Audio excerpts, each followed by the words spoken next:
Necesito respirar, descubrir el aire fresco y decir cada mañana que soy libre como el viento.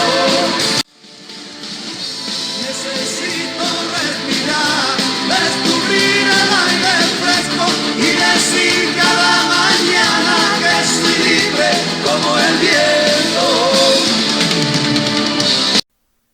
Es un tiempo bueno para valorar. Y damos comienzo a un nuevo programa de aire fresco de mujeres de negocios y profesionales del sur. Es un tiempo bueno. Agradecemos a quienes con su colaboración hacen posible este programa. Talleres de escritura narrativa, Lidia Risotto. WhatsApp 11 6863 4263. No te lo pierdas. Mensajería Maxi Moto. Mercados, envíos, entrega de mercadería, reparto diario, Mercado Flex e-commerce. Seriedad, compromiso y experiencia. Efectivo, tarjetas, Mercado Pago. Llámanos al 155-881-7775. Brindamos también servicios de logística en general, fletes, repartos, cobros, envíos y retiros, viajes dentro de Cava y hacia el resto del país. No lo dudes, llámanos al 155-881-7775. Paseo de diseños, bijú, comidas, ropas, artesanías y más.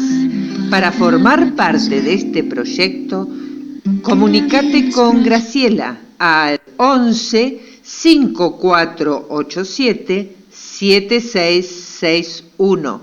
Estudio Contable Estela Capese y Asociados.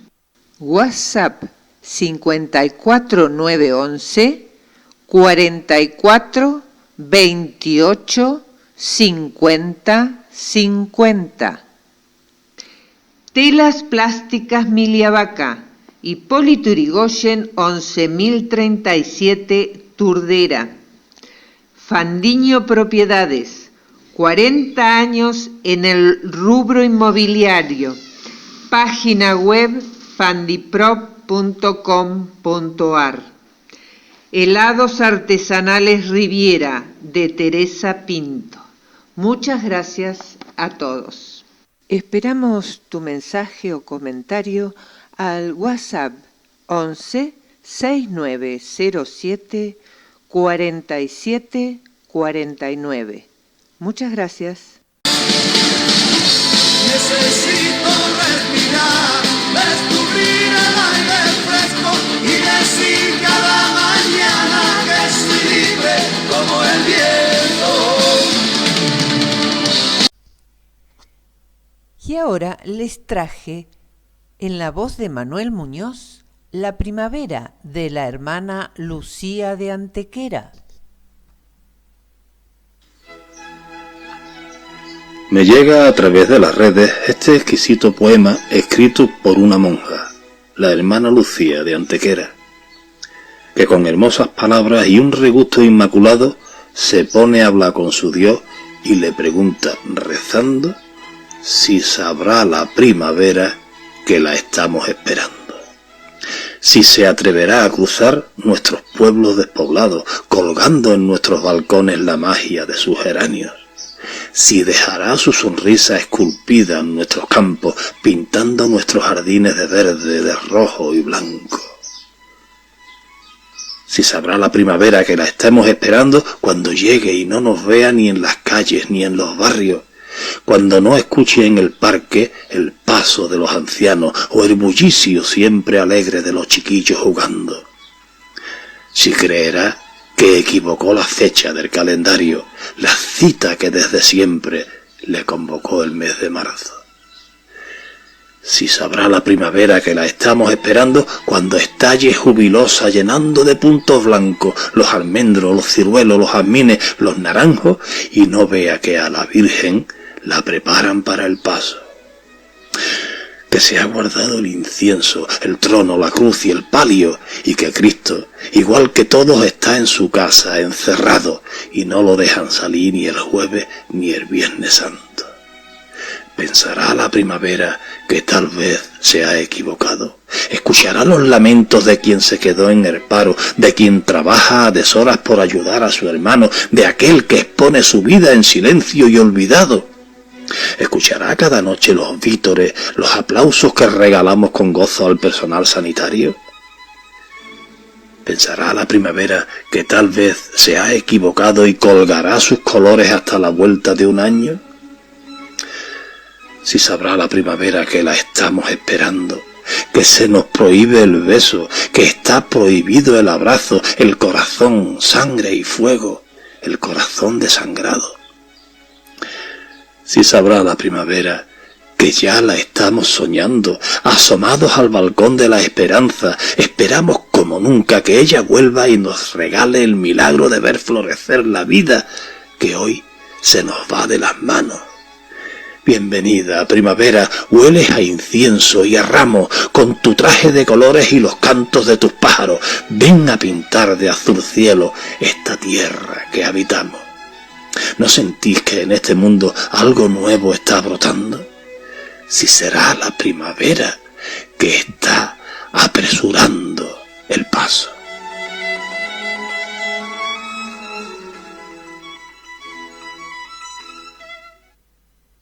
La hermana Lucía habla de la espera de la primavera europea en marzo de este año, pero ¿no vale igual para esta primavera nuestra 6 meses después?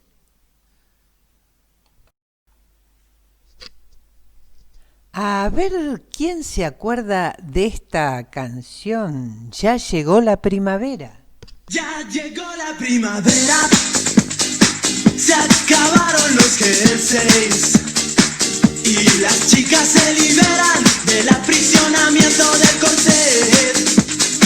Y puedes observar que hay fallas en la ley de gravedad. Cuídate del calorcito que te pone vacilón, y debajo del ombligo te suele aparecer un dictador, y bajo su presión aumenta más y más la población. La primavera, la sangre altera. La primavera te sube la presión, te acelera el corazón. La primavera, la sangre altera. La primavera aumenta las tensiones y las más bajas pasiones. Déjate de vitaminas y aprovecha la ocasión. Como bien dice Sabina, aprieta a fondo el acelerador y la imaginación la pones al servicio del colchón. La primavera, la sangre altera. La primavera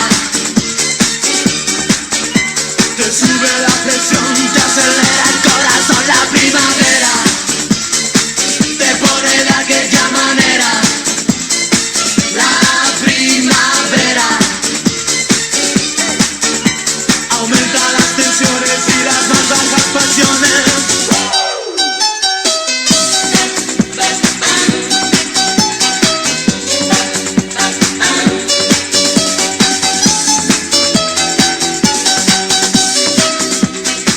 Y la imaginación la pones al servicio del colchón. La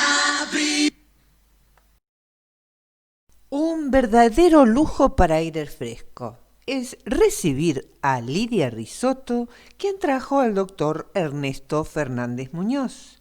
Les doy la bienvenida. Hola Estela, hola, buenas tardes a todas nuestras amigas y amigos de Aire Fresco. Hoy tenemos como invitado a un escritor y psicoanalista, Ernesto Fernández Núñez, licenciado en psicología, doctor en psicología clínica, cuentista, vicepresidente de la Sociedad Argentina de Escritores y que acaba de presidir el Congreso de Escritores del Mercosur que se organizó en Gualeguaychú, en Entre Ríos, hace muy poquititos días. Bienvenido a Aire Fresco, doctor Fernández Núñez.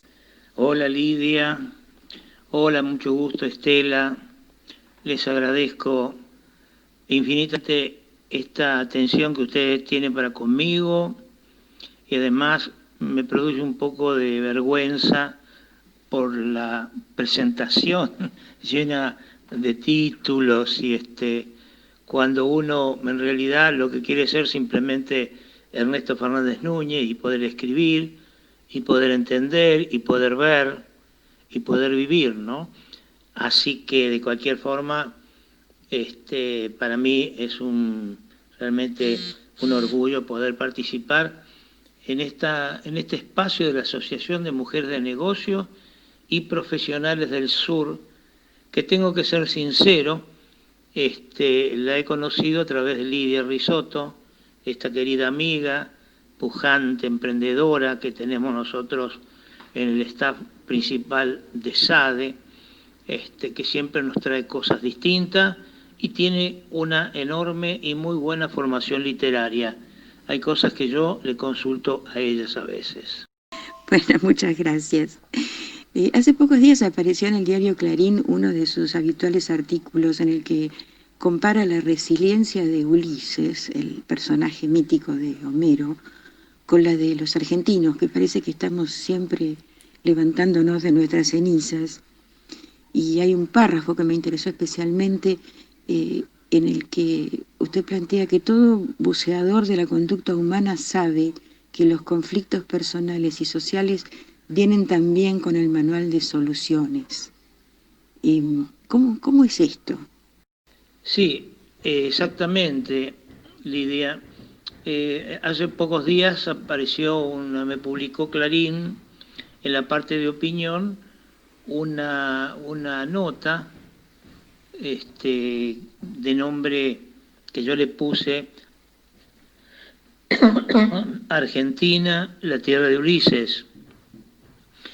Y porque me pareció que en este momento que estamos viviendo hay cosas que parecen de una explicación casi mitológica, y me dio la sensación de que había mucho de Ulises en todos los argentinos, ¿no es cierto?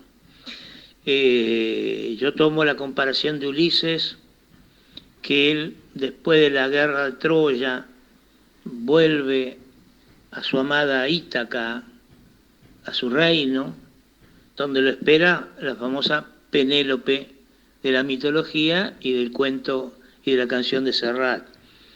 Esa vuelta, en realidad, está llena de aventuras. Bueno, el que ha leído, ha visto películas, como yo decía, ha visto la lucha contra los cíclopes, los hombres que tienen un solo ojo, ha visto cómo Zeus se ensaña con Ulises porque Ulises, como todo hombre poderoso que se siente seguro, lo desafía a Ulises. Zeus tenía esa costumbre, castigaba a aquellos que se rebelaban a su poder. Entonces, pero va venciendo Ulises todas esas vicisitudes, la isla encantada, el canto de las sirenas, vuelve a su país, a Ítaca, ahí lucha también para recuperar a su trono que había sido invadido por los cortesanos y recupera el amor de Penélope. Y yo comparaba esto porque nosotros, y lo planteaba, que nosotros nos pasa exactamente lo mismo, la lucha es diaria, desde la generación que yo vengo, ha sido una lucha diaria y constante contra vicisitudes, contra malos políticos, malas políticas, corrupción, engaño, mentira, y que a diferencia de Ulises, cuando llegamos nosotros, en vez de quedarnos con algo, como le pasa a Ulises, que su sacrificio en realidad logra recuperar lo que había perdido, nosotros cada vez que hacemos ese esfuerzo, lo que hacemos es volvemos a perder todo. Entonces yo planteo que a lo mejor la Argentina es un sueño de Homero, que también es un sueño que soñó Homero y que también tendríamos que cambiar. Es largo esto, yo no quisiera aburrirlos, pero de cuando el país entra en un periodo de tranquilidad o de proyectos nuevos, aparecen las historias realmente no resueltas en el país. Es decir, los enconos, los odios, la lucha fraterna, los enfrentamientos por ideologías. Es decir, aparece una máquina de destruir y de destruir y de destruir. Supongo que esto debe ser porque nosotros no tenemos montones de cosas resueltas como país, como identidad sobre todo. Entonces, cada vez que nosotros nos ponemos ante un proyecto nuevo, aparecen aquellos problemas que no están resueltos. Y sí, yo digo en un punto que realmente la única manera de cambiar las cosas es no ocultando la realidad. Y cuando digo en el artículo que el cambio se produce porque uno tiene que dejar atrás los problemas, y eso implica una aceptación del problema y una elaboración del duelo, pero todo desprendimiento que uno tenga que hacer para superar algo siempre es doloroso. Yo pongo en la nota que es quirúrgico, duele, pero el único camino es cerrar las heridas del pasado y ponernos a trabajar en pos del futuro. En marzo de este año, cuando la Organización Mundial de la Salud declaró la pandemia, yo pensé que nosotros como sociedad estábamos ante una experiencia extraordinaria, algo que por lo menos yo jamás había imaginado que podía suceder, por la extensión, por la rapidez con la que se expandió todo. Y recuerdo que en ese momento lo miré desde afuera, como si se tratara de un fenómeno ajeno que no me tocaba, seguramente sin tener conciencia de la dimensión, del significado de pandemia. Y sentí una gran curiosidad. Bueno, 6 meses después, la curiosidad ya se ha desvanecido, me sofoca el aislamiento y lo que siento es una gran desazón. Y me parece que no soy la única, ¿verdad? Y claro, sí, Lidia, esto de la pandemia, en realidad, yo le doy una explicación también en ese artículo. La pandemia, nosotros, por lo menos en la Argentina, hicimos una pandemia, o llamémosle una cuarentena, que se transformó en pandemia dentro de la pandemia. Es decir, también la pandemia, la cuarentena, que son 4 veces 10, quiere decir en italiano, es una medida de tiempo que dice que pasada esos 40 días, las funciones psíquicas empiezan las funciones psíquicas empiezan a decaer en su funcionamiento, los mecanismos de defensa se empiezan a alterar, por lo tanto el cuerpo también, las defensas del cuerpo biológicas también decaen. Es decir, la cuarentena no es un número puesto al azar, no es 40 porque sí. Es una medida de tiempo que pasada los 40 días empieza a producir efectos totalmente contrarios. Entonces, la pregunta que yo me hago y que trato de desarrollar en el artículo es por qué el poder nuevamente, el poder sanitario del país decretó una pandemia, una cuarentena biológica. Es decir, no se consideró para nada los aspectos psicológicos de una cuarentena. Yo entiendo que el planteo que se hizo en cuanto a la salud, a la cuarentena, es un planteo que disocia el cuerpo y la mente. Como yo digo en el artículo, algo totalmente separar la mente del funcionamiento del cuerpo es arcaico, es una posición que fue dejado de lado hace muchísimos años, y yo la llamo casi pariente de los dinosaurios, que alguna vez se puso en funcionamiento y fue fogoneada por los grandes laboratorios farmacéuticos para vender remedios, digamos, no remedios que integren todo, sino darle a la medicación, al cuerpo, medicación para lo biológico, y después otra medicación para la mente. Pero eso todo fue un problema de intereses de los multinacionales laboratorios farmacéuticos. Y entonces, lamentablemente, los mejores sanitaristas, los mejores epidemiólogos, proponen nuevamente pensar que solamente hay que atacar lo biológico, cuando lo biológico está muy relacionado con lo psicológico. Entonces el cuerpo empieza a hablar, el cuerpo empieza a tener desarreglos, la angustia es la que automáticamente se hace presente, porque si nosotros no tenemos un proyecto, nos invade la angustia. Todos los proyectos que nosotros vamos haciendo, de alguna manera tratan de controlar la angustia propia que el ser humano trae al nacer. Es decir, quedamos como desvalidos, quedamos sin refuerzos, quedamos sin defensas, y entonces el cuerpo habla, se expresa, hay más infartos, hay más situaciones traumáticas, digamos, psicosomáticas, parálisis de los miembros, etcétera, etcétera, más allá de cosas más simples como son todo el aparato,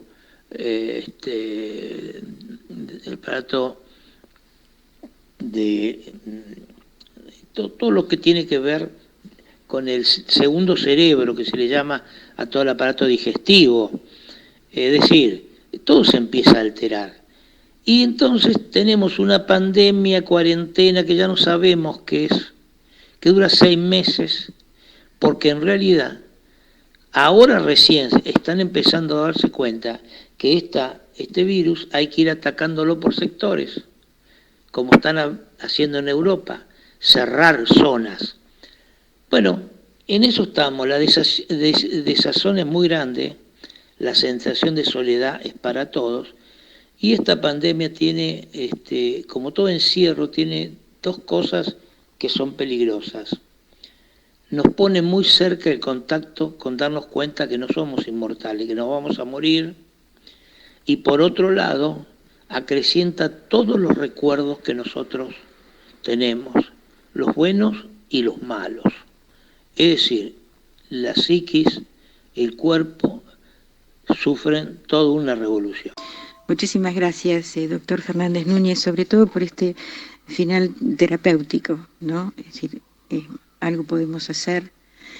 Y gracias por habernos dedicado estos minutos. Realmente es un privilegio para nuestra asociación contar con la opinión de un hombre que a su formación científica le suma la sensibilidad del artista. Y esperamos volver a convocarlo. No, para nada, Lidia, te quiero agradecer este buen momento que he pasado charlando con ustedes, y espero poder conocerlas personalmente. Un gran cariño y hasta pronto, chao. Muchas gracias a ambos y me encantó la entrevista, estoy segura que a los oyentes también.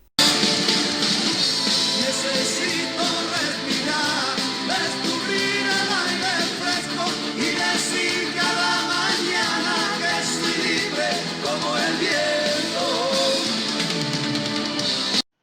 Hemos invitado a la doctora Nancy Reynoso, abogada especialista en Derecho Penal y docente universitaria.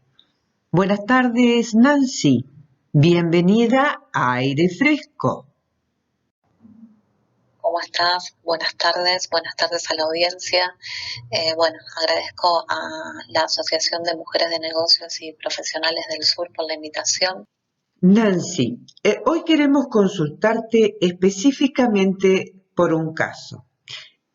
El doctor Eduardo Paredes, integrante del equipo misionero de Derechos Humanos y Género, afirmó: el caso Cristina Vázquez es un caso más de la tragedia que es el Poder Judicial. La verdad que hoy nos toca tratar un caso complicadísimo, muy triste, el caso de Cristina Vázquez. Es una chica que hace poco tiempo se suicidó en estos días, había estado presa durante 11 años y bueno, es un caso que me conmovió a mí particularmente como docente de Derecho Constitucional y como mujer. Primero porque advierto a través de los medios que se violaron garantías constitucionales durante el proceso, durante todo el proceso en que ella estuvo detenida, y a la vez, por otro lado, pone en evidencia, ¿no?, la lentitud de la justicia y la inoperancia de algunos operadores del Poder Judicial que finalmente terminan sin cumplir la Constitución Nacional, es decir, al no cumplir con las garantías constitucionales del debido proceso. Así que, entre otras, ¿no? Es terrible. Todo eso significó que Cristina Vázquez tuviera 11 años presa por un crimen que no cometió. ¿Cómo es que una persona puede estar detenida tanto tiempo siendo inocente, como en este caso de Cristina Vázquez? Sí, casualmente eso lo advierte la Corte Suprema de Justicia de la Nación cuando entendió que tras más de 9 años de procedimiento recursivo, todavía la sentencia apelada no cumplía con el derecho de las imputadas a que su condena fuera revisada de conformidad con los mandatos que derivan de la presunción de inocencia, ¿no? Y en función de ello concluyó que correspondía absolverlas, así evitar que una situación de indefensión reñida con el derecho de defensa y el debido proceso se siga dilatando en el tiempo. ¿De qué se trató el hecho y cuál fue el cuestionamiento que se hizo a la justicia? Sí, el hecho ocurrió en julio del 2001 en Posadas, Misiones. Se encontró muerta a una persona del sexo femenino que era viuda hacía 4 meses aproximadamente, que estaba sola en el domicilio y esto fue cerca de la casa de Cristina Vázquez.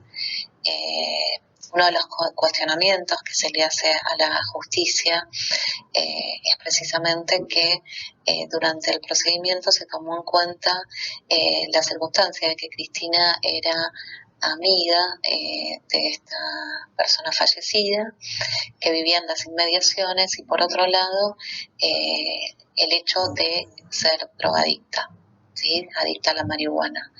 Eso es un cuestionamiento porque no había otros elementos que tomar en consideración para la detención, o los que ellos tomaban en cita eran en abierta violación de los derechos humanos, porque se estaban violando garantías constitucionales. Una de los cuestionamientos que hace el Observatorio de Pensamiento Penal sobre el caso es la violación a la garantía de la imparcialidad, porque durante el procedimiento actuaron jueces que después fueron destituidos por mal desempeño en sus funciones. Y por otro lado, en la primera sentencia interviene una jueza en el Tribunal Penal número 1 de Misiones que oportunamente había sido la secretaria en la instrucción, en la investigación. Entonces tenemos que esa misma persona que oportunamente es quien realiza toda la investigación, posteriormente es la jueza que condena. Entonces es como que ahí surge que la misma persona que investiga es la persona que condena, obviamente le saca ese criterio objetivo, violándose la garantía de la imparcialidad. Después tenemos otra circunstancia que también observa la Asociación de Pensamiento Penal y hace alusión a que existían cuestiones relevantes para investigar que se omitieron. Por ejemplo, había un testigo hábil y directo, que es el vecino Fernández Vivero, que había dicho que vio ese día del hecho salir raudamente a un electricista de la casa de la víctima. Esa línea investigativa no se siguió y bueno, tampoco se evacuaron las citas, ¿sí? De la imputada, en este caso Cristina Vázquez, hizo alusión que la noche del hecho se encontraba a 8 kilómetros del lugar, y no hubo ninguna prueba científica ni testimonial directa que pudiera comprobar su participación en el hecho, violándose en ese sentido el principio de inocencia, ¿sí? Porque existía una ausencia de prueba de cargo. Y a la vez no se le evacuaron las citas, en el sentido de que se tendrían que haber realizado medidas tendientes a establecer si ella estuvo en ese domicilio al que hacía alusión esa noche, que quedaba en la localidad de Garupá, a 8 kilómetros del barrio El Palomar de Posadas Misiones. Y no se evacuaron esas citas tampoco. También el Observatorio de Pensamiento Penal hace alusión a la falta de acusación, ¿sí? Que se violó el principio que establece que se tiene que determinar de manera clara, precisa, el delito y la participación de Cristina Vázquez en el hecho, ¿sí? Es decir, porque en principio se dijo que se admite que no saber cuál fue el rol que habría cumplido en el delito, y después más adelante se hace alusión a que la participación de ella fue que flanqueó, se le acusa de haber flanqueado la entrada de otras personas a la casa de la víctima, aprovechando su confianza, en orden a que eran vecinas. Y por otro lado, se le acusa de haberla matado porque la víctima la reconoce.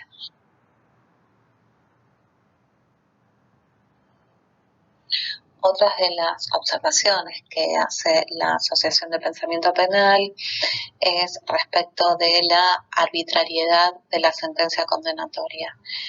Hace alusión a la ausencia de perspectiva de género, diciendo que a Cristina Vázquez se la condena en base a rumores e indicios y no sobre la base de pruebas fehacientes.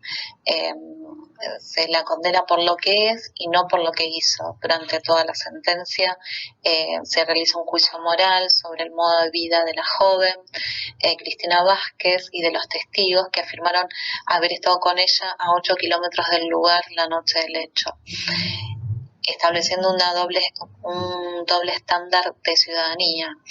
A ciertas personas, es decir, las que incriminan a Cristina Vázquez, se las trata como señor, señora, etc.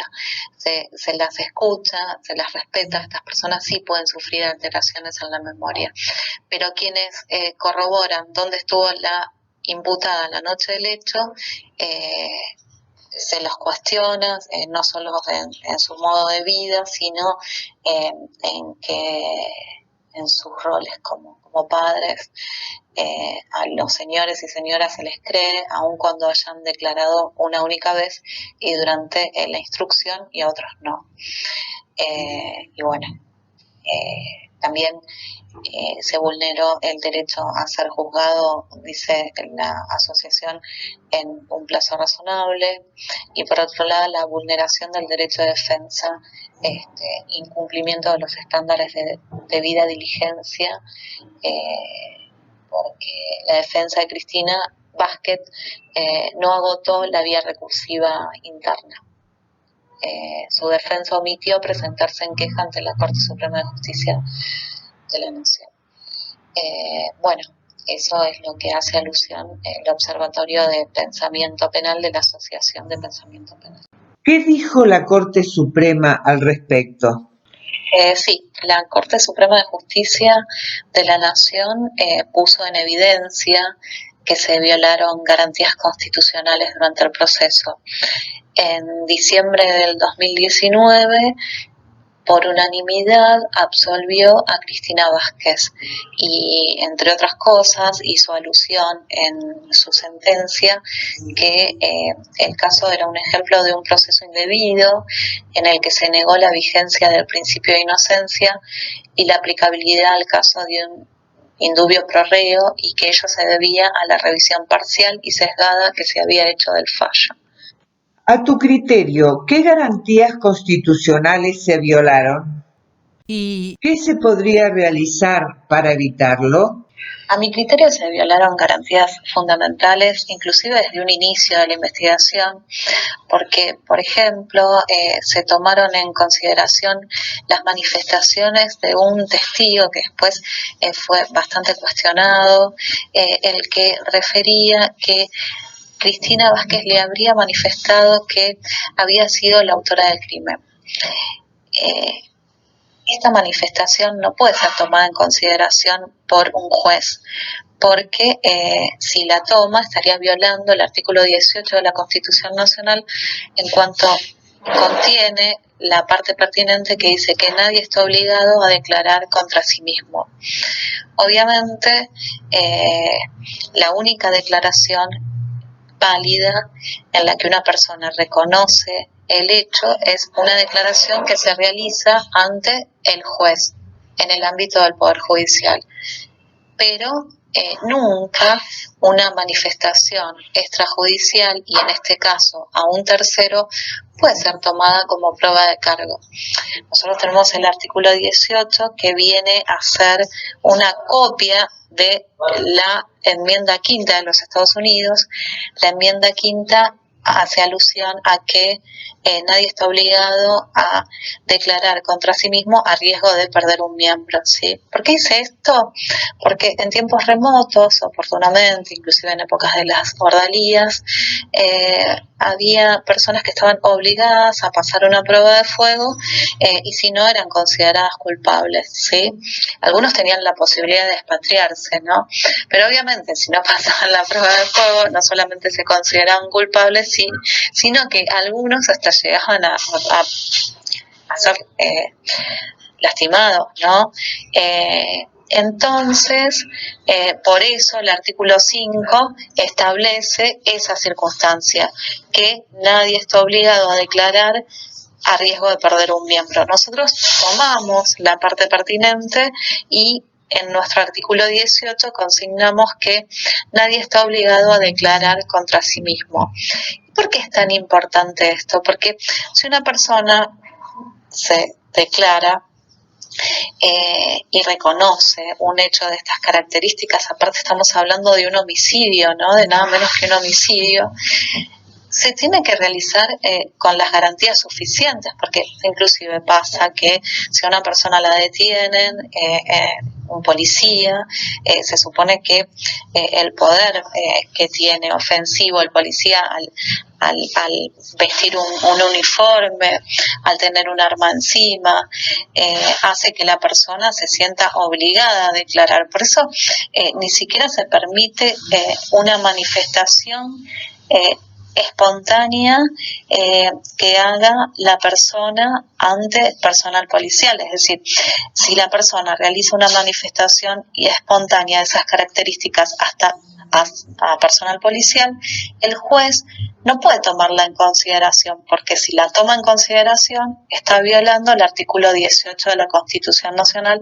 en cuanto contiene ese párrafo que dice que nadie está obligado a declarar contra sí mismo. Entonces, ¿qué pasó en el caso de Cristina Vázquez? Tomaron en consideración un detalle, una manifestación que ella habría referido a un tercero, es decir, con más razón se violó a todas luces el artículo 18 de la Constitución Nacional.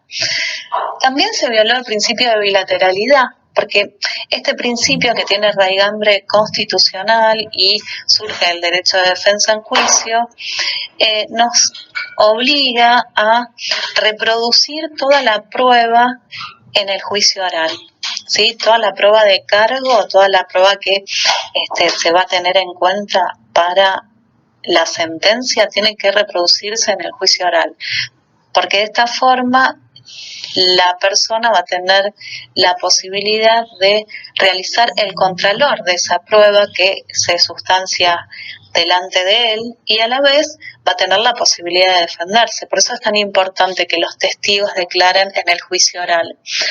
Y da la casualidad que en el caso de Cristina Vázquez, los testigos de cargo fueron tomados en consideración al momento de dictar sentencia, sus dichos, los dichos realizados en la instrucción, es decir, en la investigación, pero no fueron al juicio oral. Y bueno, lo mismo tomaron en consideración sus dichos a pesar de no haber reproducido esos dichos al juicio oral, porque no fueron. Es decir, también en abierta violación a este principio de bilateralidad. Es decir, tenemos para largo, ¿no? Pero es terrible, obviamente. También no le permitieron de alguna manera ejercer el derecho de defensa en juicio, en el sentido de establecer el lugar de donde ella hacía alusión a que estuvo en el momento del hecho, realizar medidas tendientes a probar esas circunstancias, es decir, no se le evacuaron las citas formuladas oportunamente en su declaración. También se violó el principio de inocencia porque no había prueba legal para que continúe detenida. Se impone la aplicación del principio de el indubio pro reo, que ante la duda hay que estar a favor del reo, y tampoco se aplicó. Es decir, Cristina fue un ejemplo claro de una situación de vulnerabilidad en la que nos encontramos las mujeres frente al poder estatal. Por eso es importante que sepamos cuáles son nuestros derechos, cuáles son las garantías constitucionales, sin perjuicio obviamente de que un abogado que intervenga ahonde en los temas técnicos, quizás técnicos jurídicos, pero sí nosotras debemos saber cuáles son nuestros derechos ante la justicia, para evitar obviamente un avance por parte del Estado que sea perjudicial. Bueno, yo quería terminar leyéndoles un párrafo de una nota que se le hizo oportunamente a Cristina Vázquez, y ella fue entrevistada por Página 12 y dijo que era súper pendeja, mujer y sin recursos para pagar un abogado. Fui un blanco perfecto. es terrible, ¿no? Ella misma se reconoce en situación de vulnerabilidad. Yo calculo que esto no tiene que pasar más y celebro la existencia de asociaciones de mujeres que se interesan por estos temas. Obviamente destaco el trabajo de la Asociación de Pensamiento Penal, que tomó iniciativa ante la evidente injusticia del caso y acompañó en el pedido a Cristina Vázquez, logrando luego que la Corte Suprema de Justicia de la Nación se expidiera y la absolviera.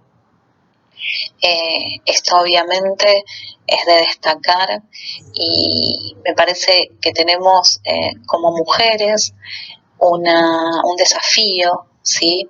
Para mí también como mujer, como madre de hijos adolescentes y como en mi caso docente de Derecho Constitucional, de concientizar respecto de los derechos de las mujeres en un juicio, los derechos y garantías que surgen del proceso penal, para que estas cosas no vuelvan a repetirse, independientemente obviamente de la intervención, ya sea un defensor oficial o un defensor particular que realice las presentaciones pertinentes, pero me parece que si tenemos el conocimiento tenemos las herramientas para poder exigir y así indirectamente realizar un contralor de la justicia para que estas cosas no se vuelvan a repetir.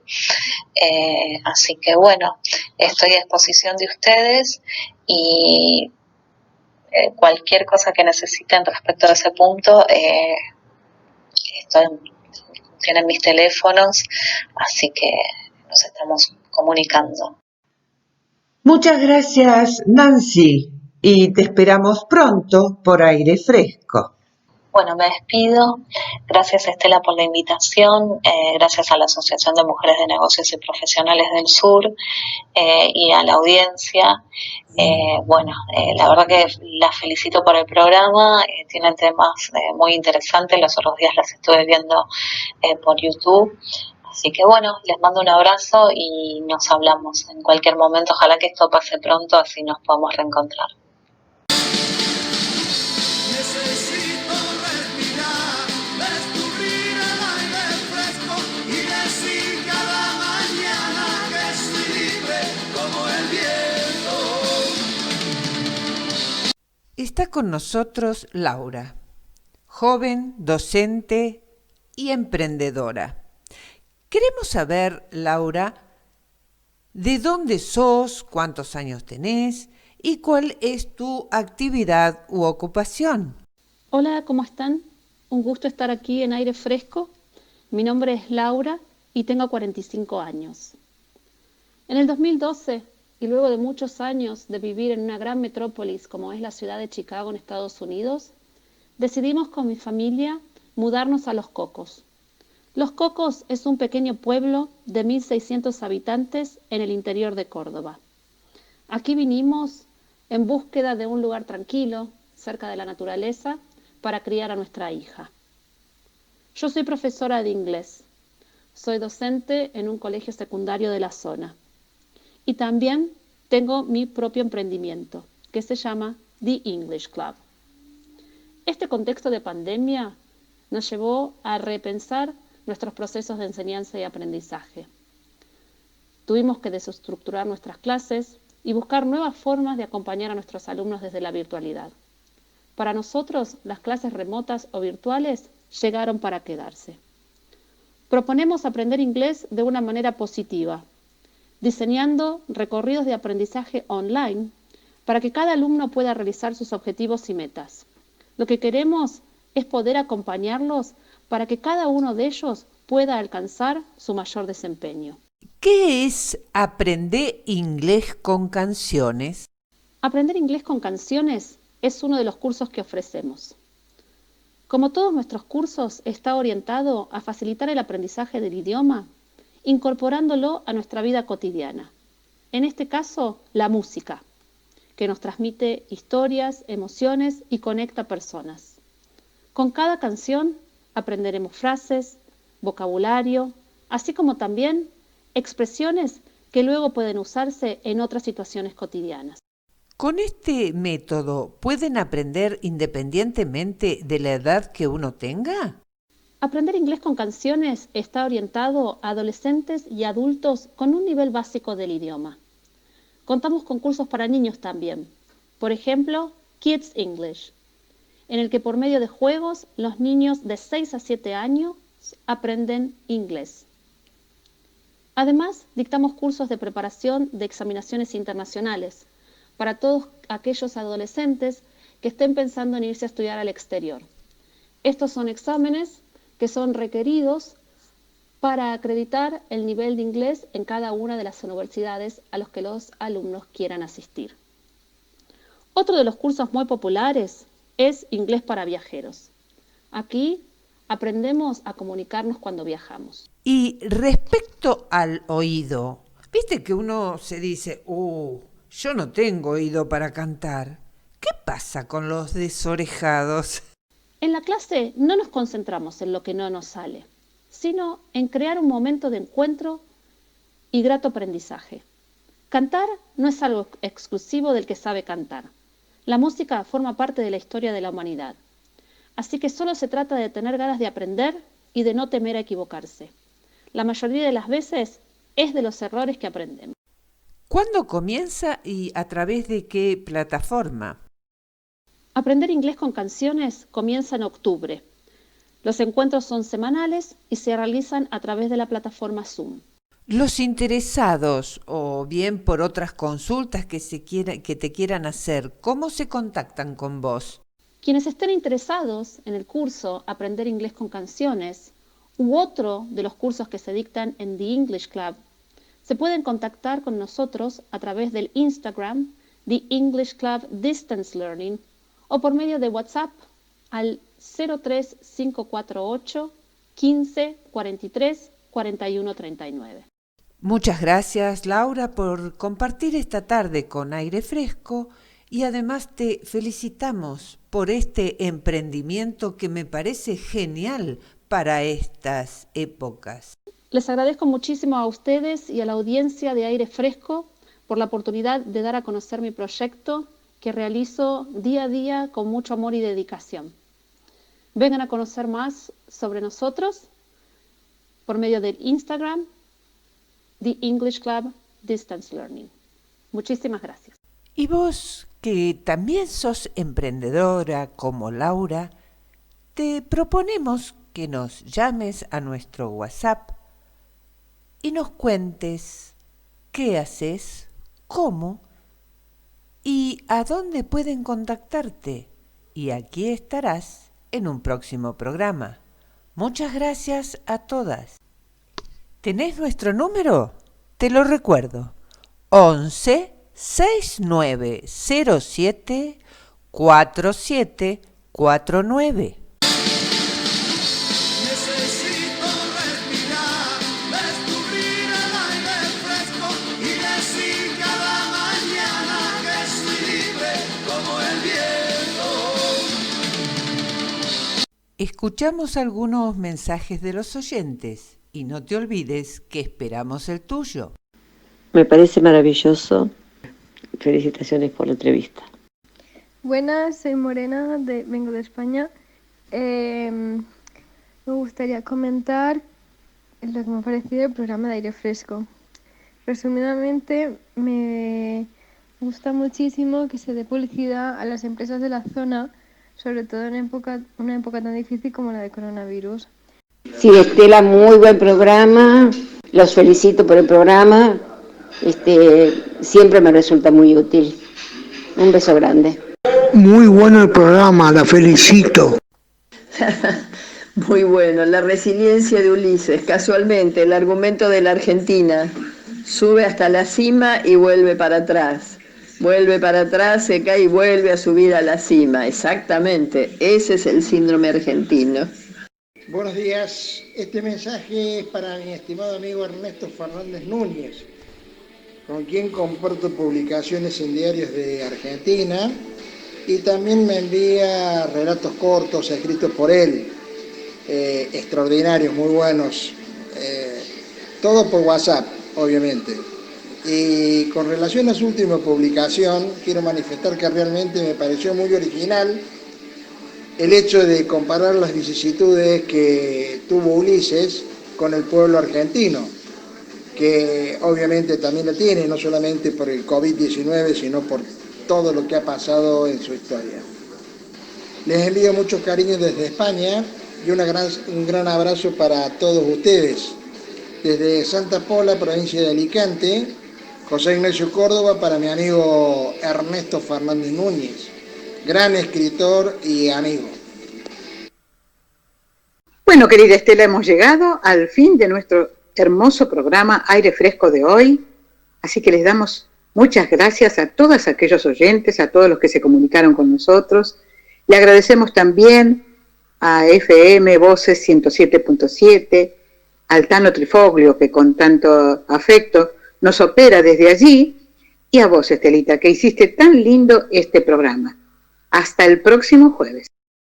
Yo también les digo hasta el próximo jueves, que con frío o con calor, con lluvia o con sol, siempre será una tarde de aire fresco. Era una tarde de abril, con tiempo de primavera, juntos fuimos hasta allí a recordar algo nuestro.